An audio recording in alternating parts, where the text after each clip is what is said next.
Non, sire, il faut bien distinguer deux choses. D'un côté, les chevaliers qui viennent se mettre la tête en dedans, mais ça, c'est plutôt rare. Est-ce que ça arrive? Oh, sire, je vais pas vous raconter de conneries. Ça a eu arrivé qu'il y en ait un ou deux qui vomissent son vin par terre. Mais bon. Et vous vous souvenez de qui? Les noms, vous savez, moi, je... Ouais. Vous avez pensé à la pierre? Parce que c'est très joli de voir, enfin, ça brûle. Les seigneurs Perceval et Caradoc. Salut à tous, bienvenue pour un nouvel épisode de Warhammer Made by Amateur. Et aujourd'hui, je joue 2000 points contre Edgar, qui vient faire sa troisième partie.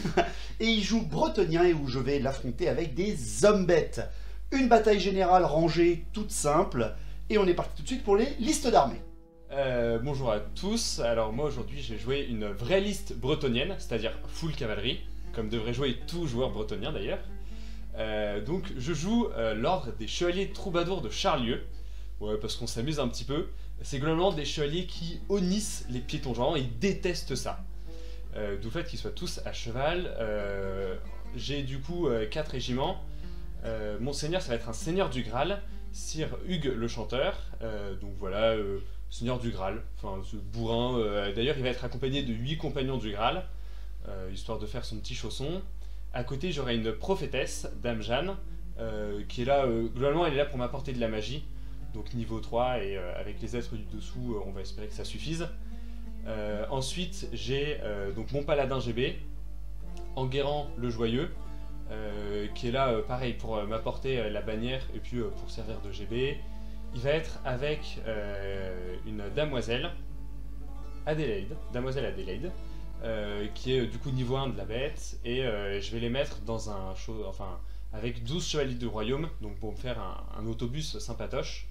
J'aurai du coup un deuxième autobus de chevaliers du royaume avec ma prophétesse et ma deuxième damoiselle, Xylo Choquette, dans un pack de 13 forcément, donc avec 11 royaumes supplémentaires. Et pour combler les points et mettre ce qui reste, il va rester 4 petits Pégases. Ouais, je les ai plus mis pour le principe, parce que je suis moyennement convaincu, mais je sens qu'ils vont faire beaucoup sur cette partie. Donc voilà. Et bien sûr, vive la cavalerie. La liste d'armées pour les zombettes.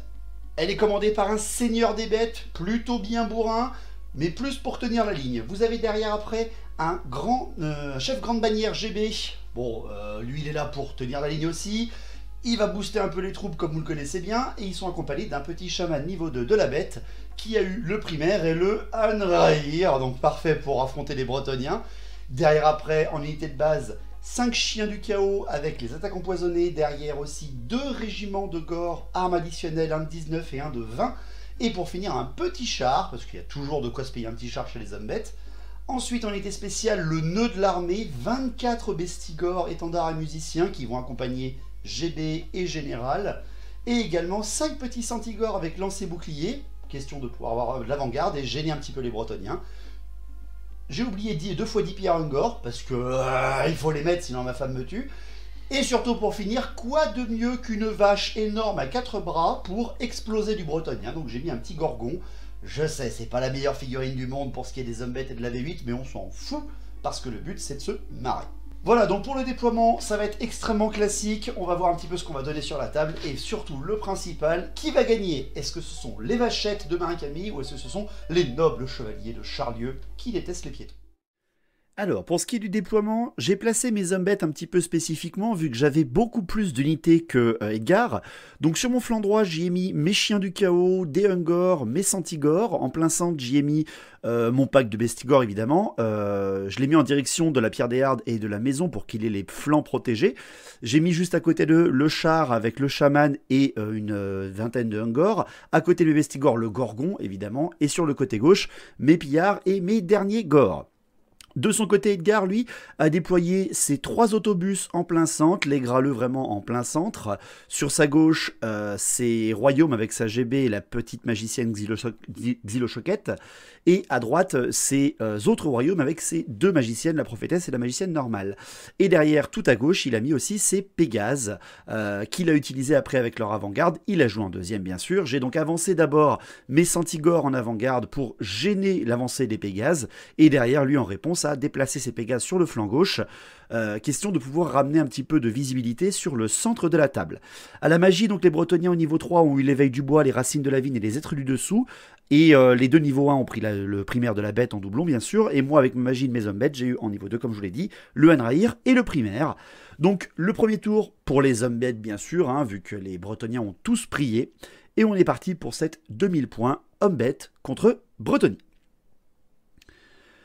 Donc pour ce qui est du tour 1 des hommes bêtes, je fais tout avancer, hein, évidemment je m'embête pas, hein, je fais avancer mon flanc gauche un petit peu, mes pillards et mes gores se rapprochent le plus vite possible parce que finalement il a très peu d'unités, mes vestigores et mon gorgon restent au centre, avancent un petit peu également, pareil, mon flanc droit suit un petit peu l'avancée, mes ungors se placent dans les bois juste à la limite si jamais ils sont chargés pour un petit test de terrain dangereux, tandis que mes chiens je les envoie tout de suite à la mort, je les envoie vers les Pégases pour qu'ils les attaquent et partent directement sur l'autre côté du champ de bataille. Même s'ils sont très mobiles, je veux les retarder le plus longtemps possible parce que c'est vraiment eux, je pense, qui vont m'embêter avec les redirecteurs ou ils vont m'attaquer toutes mes petites unités les unes après les autres. Je préfère plutôt vraiment m'occuper de ça. À la magie, je fais un 5 et 1, pas de cannulation des deux côtés. Directement un petit Enrahir est balancé sur le gros pack de Chevaliers du Royaume avec la grande bannière. Je le passe et tout de suite Edgar loupe sa dissipation, donc c'est juste parfait. Et derrière au tir, mes Ungors qui ont juste avancé tirent sur les Pégases et ne font rien du tout, bien évidemment. Pour le tour 1 des Bretoniens, eh bien dur tout de suite, hein, il y va. La charge des Pégases sur les chiens du chaos. Je maintiens ma position, hein, je préfère les laisser mourir, tant pis, c'est pas grave. Pour ce qui est du reste, ces mouvements, ces deux régiments de chevaliers avancent un petit peu, laissant bien sûr celui qui est maudit par Enrahir en arrière. Pour sa magie, il fait un double 3. Il lance tout de suite donc les racines de la vigne sur sa prophétesse. Il la passe, moi je le laisse passer. Et derrière, il tente l'éveil du bois sur le Gorgon, qui est quand même un des 6 touches force 6, vu qu'il a passé les racines. Il le passe, mais moi derrière, après, en utilisant tout BD, je dissipe le sort. Pour ce qui est du corps à corps, bon, les Pégases, bien entendu, ils oblitèrent les chiens et, avec un petit test de commandement, restent sur place et se reforment pour éviter de partir trop dans la pampa et donc d'avoir une meilleure position pour le tour 2. Le tour 2 des hommes bêtes, je ne fais aucune charge, encore une fois, je préfère vraiment prendre mon temps parce qu'il ne faut pas aller trop vite, bien entendu. Pour ce qui est de mes mouvements, je fais un entonnoir à gauche avec mes pillards qui rentrent dans la maison, mes gores, mon gorgon et mes bestigores qui forment vraiment le demi-cercle. De l'autre côté, mes centigores qui s'étaient cachés derrière la tour au tour d'avant passent entre la petite maison et entre le débarras et la tour, question de sortir de l'axe de vue de tout le monde. Derrière après, mon char et mes gores se replacent pour voir les Pégases en phase 2 et je pense faire une petite erreur parce que mon char est à portée de charge des graleux, mais tant pis, j'avais qu'à faire attention. À la magie, je fais un 6 et 3. Et il y a une canalisation du côté de Edgar, donc directement je rebalance le Enrahir sur les graleux justement, je le passe, mais il utilise son miroir d'argent et il m'enlève un PV sur mon chaman. Et derrière après je tente le plus en force et l'endurance sur les bestigores, mais bien entendu qui me dissipe. Ça va commencer à être embêtant pour la dissipation des Bretos. Pour ce qui est des tirs, mes Ungors encore une fois tirent sur les Pégases et ne font rien, et les autres tirent sur les Chevaliers du Graal depuis la maison et ne font rien du tout non plus. Pour le deuxième tour des Bretoniens, c'est parti pour les doubles charges. Charge des graleux sur le char. Vraiment pour m'embêter, en fait, c'est pas une double charge, c'est juste qu'il essaie en fait de charger dessus. Et je décide de m'enfuir. Tant pis, hein, je traverse mes gores, etc.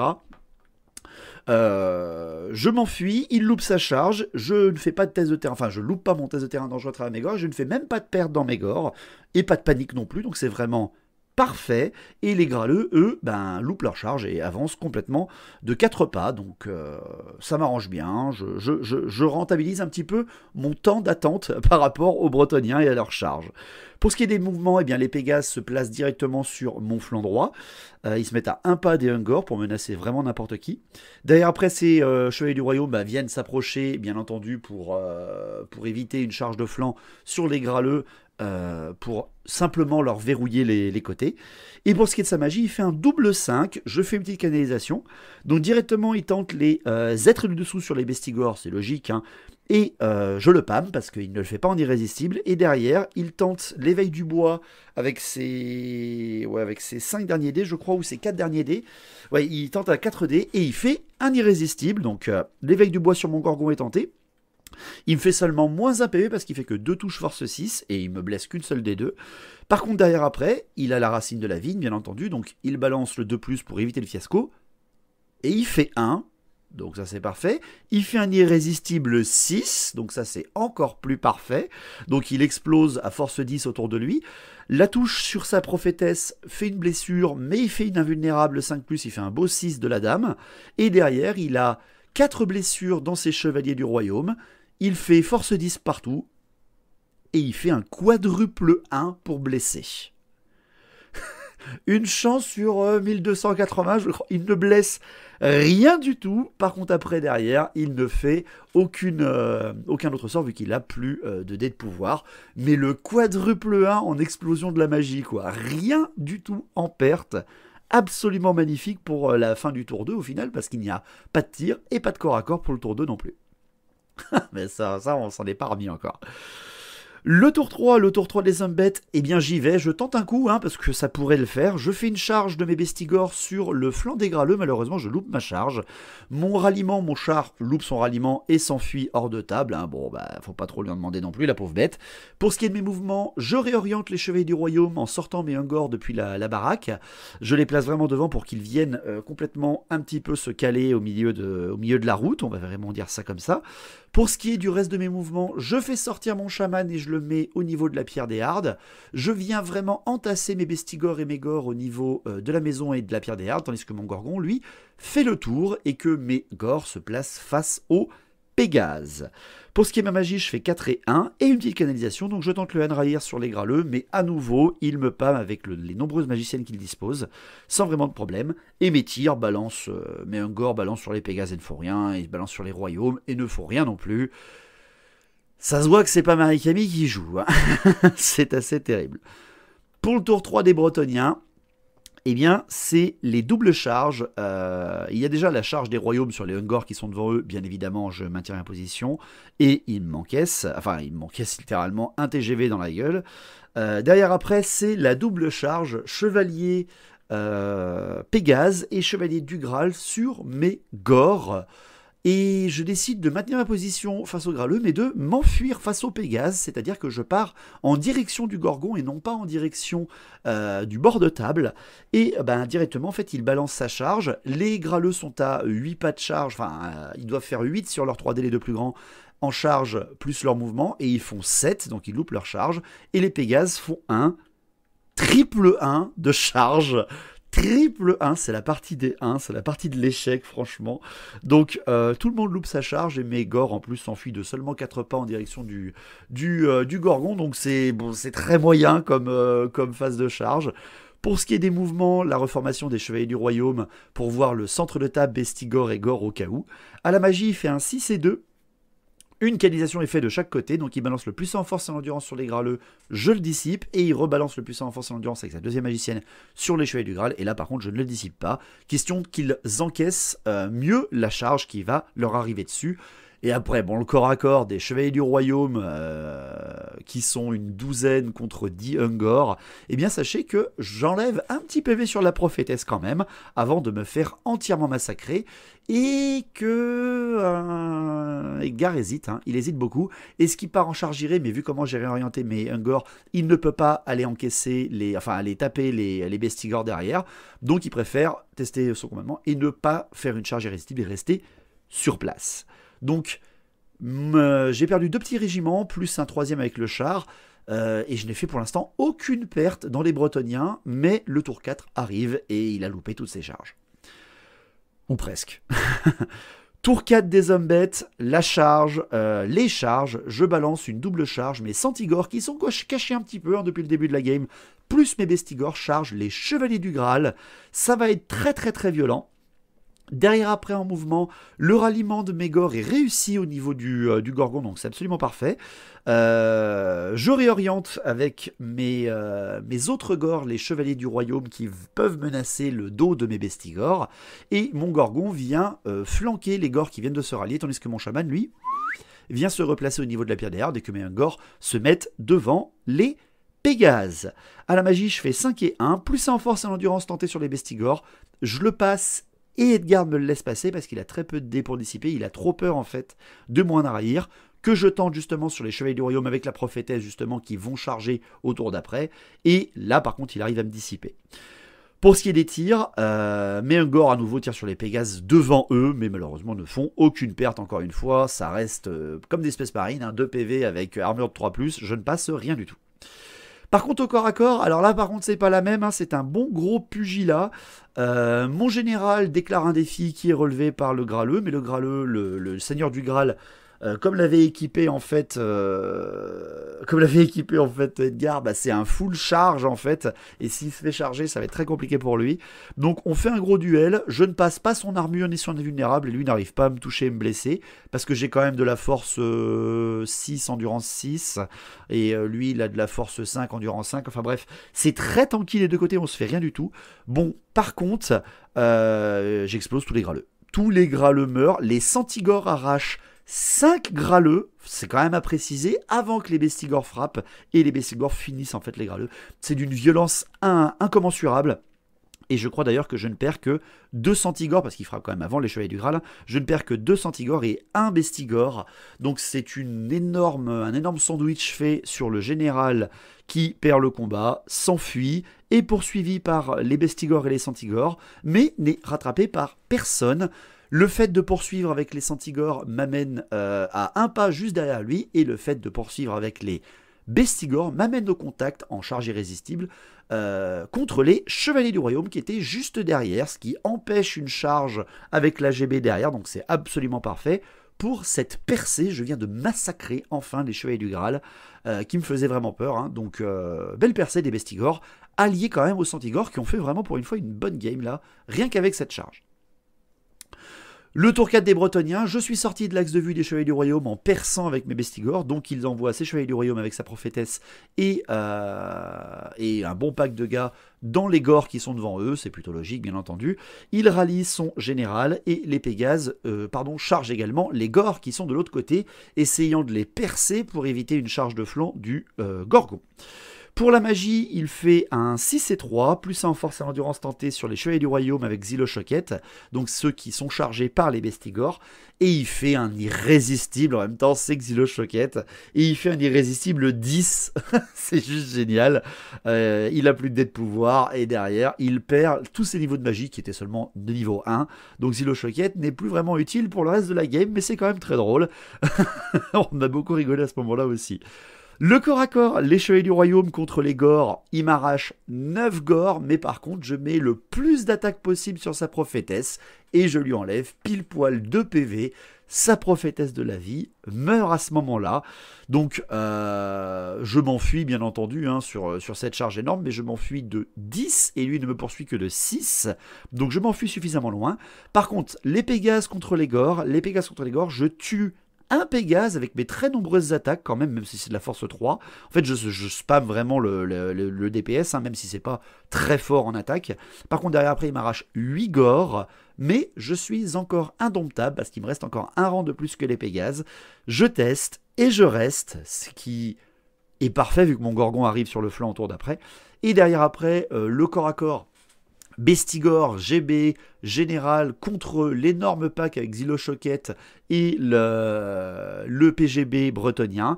C'est le tour de Edgar, il déclare un défi avec sa GB et moi je le relève avec mon général, et en fait c'est là qu'il m'apprend que son GB il a la bannière de la dame à 100 points qui annule les bonus de rang adverse, et il a en plus une bannière sur les royaumes, je crois qu'il leur donne +1 en résultat de combat, ou alors c'est la vertu du bretonien GB, je sais plus, je crois que c'est ça, c'était tous les points sur la GB.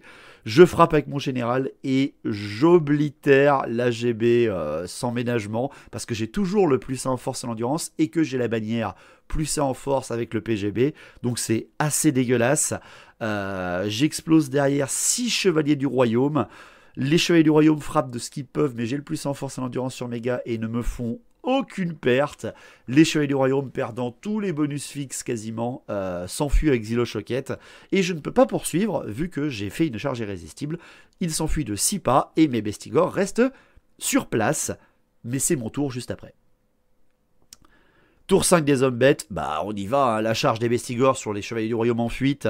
Ils sortent de table, mais enfin ils font exactement 8 pas de fuite, et moi derrière je fais 12 de poursuite, c'est-à-dire que je les rattrape, et en plus je sors de table, donc vraiment parfait parce que je fais double 6 plus mon mouvement vu que c'est une charge, donc je réussis ma charge et je sors en plus de table.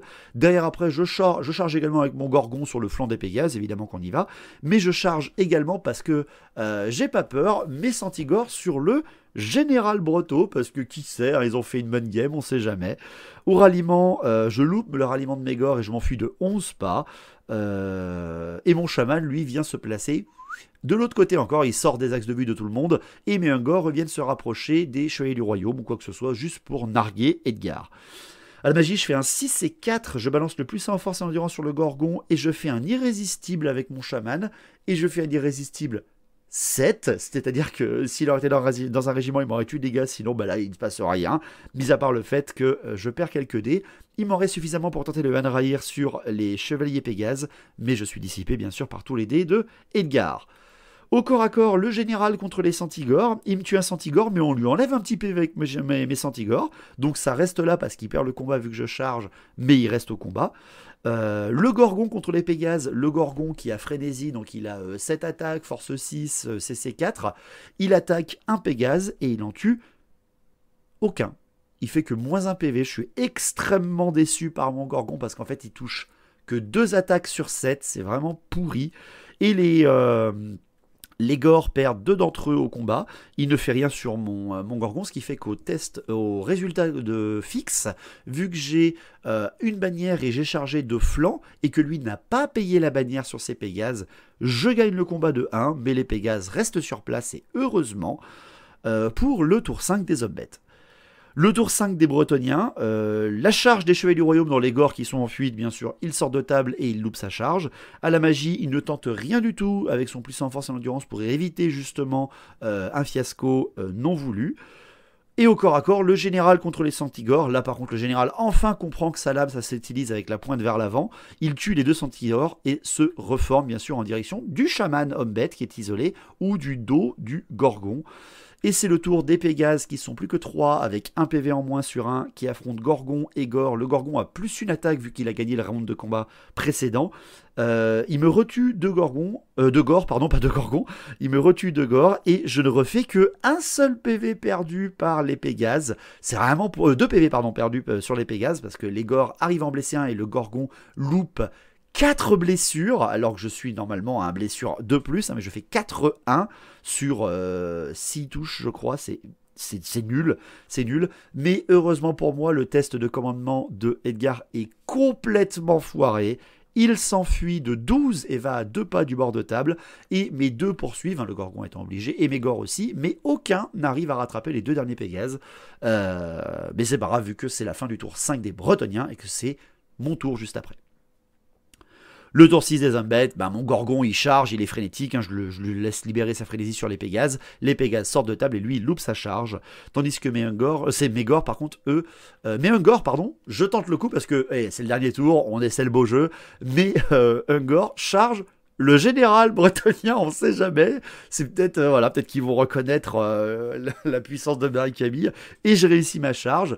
Je retourne mes Gores pour voir les chevaliers, enfin pour me placer hors de vue des chevaliers. En fait, je me place et je reforme mon régiment de Gores pour ne pas me faire charger au tour 6 par les chevaliers. Et mon chaman reste là.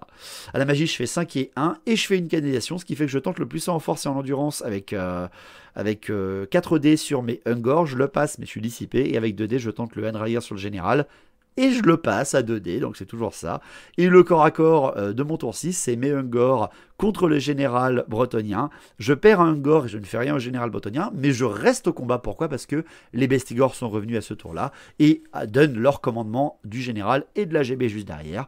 Et pour le tour 6 des Bretoniens, les chevaliers du royaume se reforment. La petite damoiselle sort du régiment pour amener son sort à portée du général. Il fait 5 et 1 à la magie. Il fait le puissant en force et en endurance sur le général que je n'arrive pas à dissiper. Et derrière, le général contre le Ungor. Il me tue 3 Ungor. Mais j'arrive à lui enlever un PV sur le général. Je perds, mais je teste vu que je suis indomptable comparé à lui. Avec mon général et ma GB derrière. Et je reste au combat, ce qui fait que la bataille s'achève sur une victoire Humbet. Pourquoi? Parce qu'il ne lui reste qu'un seul régiment et 2 héros. Moi, il me reste 3 régiments, 3 héros, un monstre. Autrement dit, c'est une belle victoire, mais il n'y a pas d'annihilation des Bretonniens. J'ai géré en fait les reformations, mais quel plaisir de voir quand même les Humbet forts au combat et les chevaliers qui arrivent quand même, quand ils chargent, à rouler sur presque n'importe quoi. Bon alors, le retour de cette game. Mémorable, ça c'est sûr. Alors, j'aime les 1. J'ai pas d'autre explication. Je ne pourrais pas dire grand chose de plus, à part j'aime les 1. Ouais, c'était un peu la partie de l'échec hein, pour nous deux, parce que le Gorgon qui fait rien, toi t'es chevalier Alors qui si, se loupe. non, sur 2 rounds de combat contre des Pégases, le Gorgon enlève 1 PV. 1 Ah, PV. plus ça en force et rendu, hein, le Gorgon. Ah, plus 1 en force et endurance sur les 2 rounds de combat. Ouais, Et avec une attaque et avec supplémentaire une et la attaque frénésie, tout ouais, quoi. ouais. Donc les Pégases quand même, hein, qui ont bien tanké. Les Pégases, unité du match. Ouais, parce que t'es graleux, je les ai gérés, je pense. Unité du match, mais parce que finalement, les autres ont rien fait. Enfin, c'est plus... Bah, t'as quand même le unité du match régiment, par défaut. le régiment de chevaliers qui empoche les points d'égor, mais ça suffit pas pour les rembourser. Et des pillards, une Et gore. des pillards, ouais. Peut-être en alliant les deux, ça rembourse à peine un peu les deux. Ah, non. Mais ouais, tu perds ta prophétesse quand même au milieu, hein, tué par des Ils gors. valent 250 et la prophétesse 200. Les quasiment Ungors 250. t'ont enlevé un PV aussi hein, sur la prophétesse. Les Et Ungors, ils ont elle a été finie par les Gors, donc finalement les Ungors se sont presque rentables. Oui. Parce qu'un tiers d'elle, ça doit faire quand même les 70 points des Gors. Elle Les Ungors. valait un peu moins de 250. Ouais. 200. Mais franchement, 45. quand même. La puissance des Bretons, vraiment, c'est la charge, on le sait. Et la charge multiple, surtout, qui est très forte. Mais quand tu te fais charger, c'est pas pareil. Hein. Bah, de fait, mon jeu. Enfin, en fait, j'avais un peu tout maximisé sur les la vertus, charge de les mon charges général. et tout ça. J'avais complètement triché en mettant 2 vertus à mon On général. s'en fout, ça, c'est pas grave.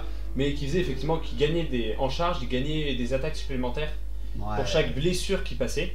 Donc, indépendamment de s'il enlevait Et des t'avais PV mis ou pas. l'ajoute pour Et, qu'il relance les et en touches. plus, il relançait ses touchés. Donc, bah voilà, j'étais sûr de. Ouais, il devenait un peu dégueulasse quand même en termes de charge. Et j'avais effectivement ma GB. Ah, t'aurais changé de Gargon avec ça, ça aurait été pas mal par exemple. Hein. Ouais. Franchement, Mais ça aurait été de pas mal. fait, je pensais charger le. Je me disais avec les graleux, je tombe le Gorgon sans trop de problème. Ouais. Pour moi, franchement, bah, c'est la supériorité numérique qui m'a permis de te diriger où je voulais. Ouais, et puis c'est vrai que je voulais pas trop charger avec juste mes royaumes, par exemple, sur un pack de gore. Et en fait, j'aurais peut-être dû, parce que la preuve, c'est que. Ouais, t'es passé à travers. J'ai passé à travers, et sachant que mon deuxième régiment, il avait bah, effectivement ma super GB de la mort qui tue, avec la bannière à 100 points, la bannière de la Dame du Lac. Trop bien, qui mine de Oh là là, qui mais mine de putain, rien, ça est quoi. super forte. Mais Parce je l'ai que, su qu'après l'avoir tué en plus. parce que elle annule les bonus de rang adverse. Ah putain. Et en plus, il y a eu la vertu qui donne plus un résultat de combat, donc je me Ouais, suis dit, était... il peut pas perdre un. Oh, il pouvait tellement tanker au moral le Il mec. était intombable au moral. Bah one shot. Vraiment. Bon, de fait, il s'est fait un peu détruire, mais Et pourtant, mon général je me est pas disais, si dégueulasse que ça, mais c'est l'alliance plus 1 force et endurance plus la bannière plus 1 force, elle est dégueulasse aussi. bah, je me disais en fait, Bon, 75 points la bannière plus 1 force. si lui je le fais charger ou s'il il se fait charger par les bestigors et que lui il survit, j'ai n'importe qui peut leur retomber dessus et sans. Enfin. Parce que j'étais sûr qu'il reste. Ouais, franchement, ils pouvaient tanker pas mal de monde, ils avaient un bonus fixe de malade. Mais. La supériorité numérique. Vraiment, parce que je t'ai fait vraiment patienter pendant longtemps et je t'ai fait louper tes charges. C'est ça le plus important en fait. La fameuse. La charge des Pégases triple 1 quoi. Bah, en fait, ce qui est terrible, c'est que. et les graleux les 7 graleux pour qui font 8 7. quoi. Ce qui est terrible, c'est que les deux auraient pu réussir et les deux réussissaient. Et même si j'avais pas fui, je te tu loupais tes sortais charges. Bah, c'est Quelle ça. horreur. Et puis surtout, bah, cette charge aurait réussi. Bon, je sortais les deux. Il me restait mes deux packs de royaumes. Ouais. Et puis tu reboussais le chemin après avec tout le monde. Bah, c'est-à-dire que le Goron aurait pas eu le temps de rejoindre parce que j'aurais Ouais, détruit les. c'est vrai. J'aurais détruit les. Bah, de toute manière, les Gors étaient en fuite, donc je les aurais eu de dos Ouais. et de flanc. Mais bon, la technique de la fuite, ça fonctionne, hein, parce que Humbet, c'est comme les Skaven au final, donc ça marche. En fait, c'est ça. Je me suis un peu fait avoir parce que t'as fui vachement plus souvent que ce que je pensais. Ouais, j'ai voulu temporiser comme il faut. Après, j'ai perdu des unités, j'ai perdu mon char comme ça. Mes chiens, ils ont été là pour mourir premier tour parce que c'était obligatoire avec tes Pégases qui étaient beaucoup trop mobiles pour moi. Mais les Centigores aussi, hein. Mais tu vois. La surprise des Centigores pour Oui, moi, franchement. Les Antigores qui tombent quand même à eux tout seuls la moitié du régiment des Graleux. Mais Ouais. La force 5 et où tu loupes beaucoup d'invulnérables malheureusement. on peut noter quand même que j'étais particulièrement malchanceux sur mes sur mes survies, mes graleux. Moi, mes blessures, hein, j'ai pas beaucoup blessé à chaque fois. Hein. Mais c'est ça, mais t'as quasiment pas eu les rares fois où tu blessais de toute manière. Après, ça tapait très rien fort. derrière. Ça tapait très Ils fort. mouraient tous à chaque fois. Non, c'était quand même bien rigolo. Y a pas à On dire. s'est marré quand même 2-3 avant, les coups de fou rire, je vous laisse imaginer Ah quand oui, il est non, mais un quand qui même. tombe. Et puis oui, non, sur cette tirée. Il irait quoi. Non mais voilà, non mais c'était incroyable. On a rigolé, franchement on a rigolé, j'espère que t'as passé un bon moment. Franchement, j'étais mort de rire. Moi, je pense que j'ai rarement rigolé autant. C'était trop drôle. En tout cas merci à toi, à une prochaine, avec Ouais, grand c'était un plaisir. plaisir. T'étais en plus pas prévu de venir à la maison, c'est vraiment sur le passage. Et voilà, Donc merci bien Edgar, et puis à la prochaine, avec grand bien sûr, plaisir. je reviendrai pour faire pleuvoir les 1 sur la chaîne. Pas de soucis. Tu joueras les elfes noirs, ça sera bien. Allez, merci à toi.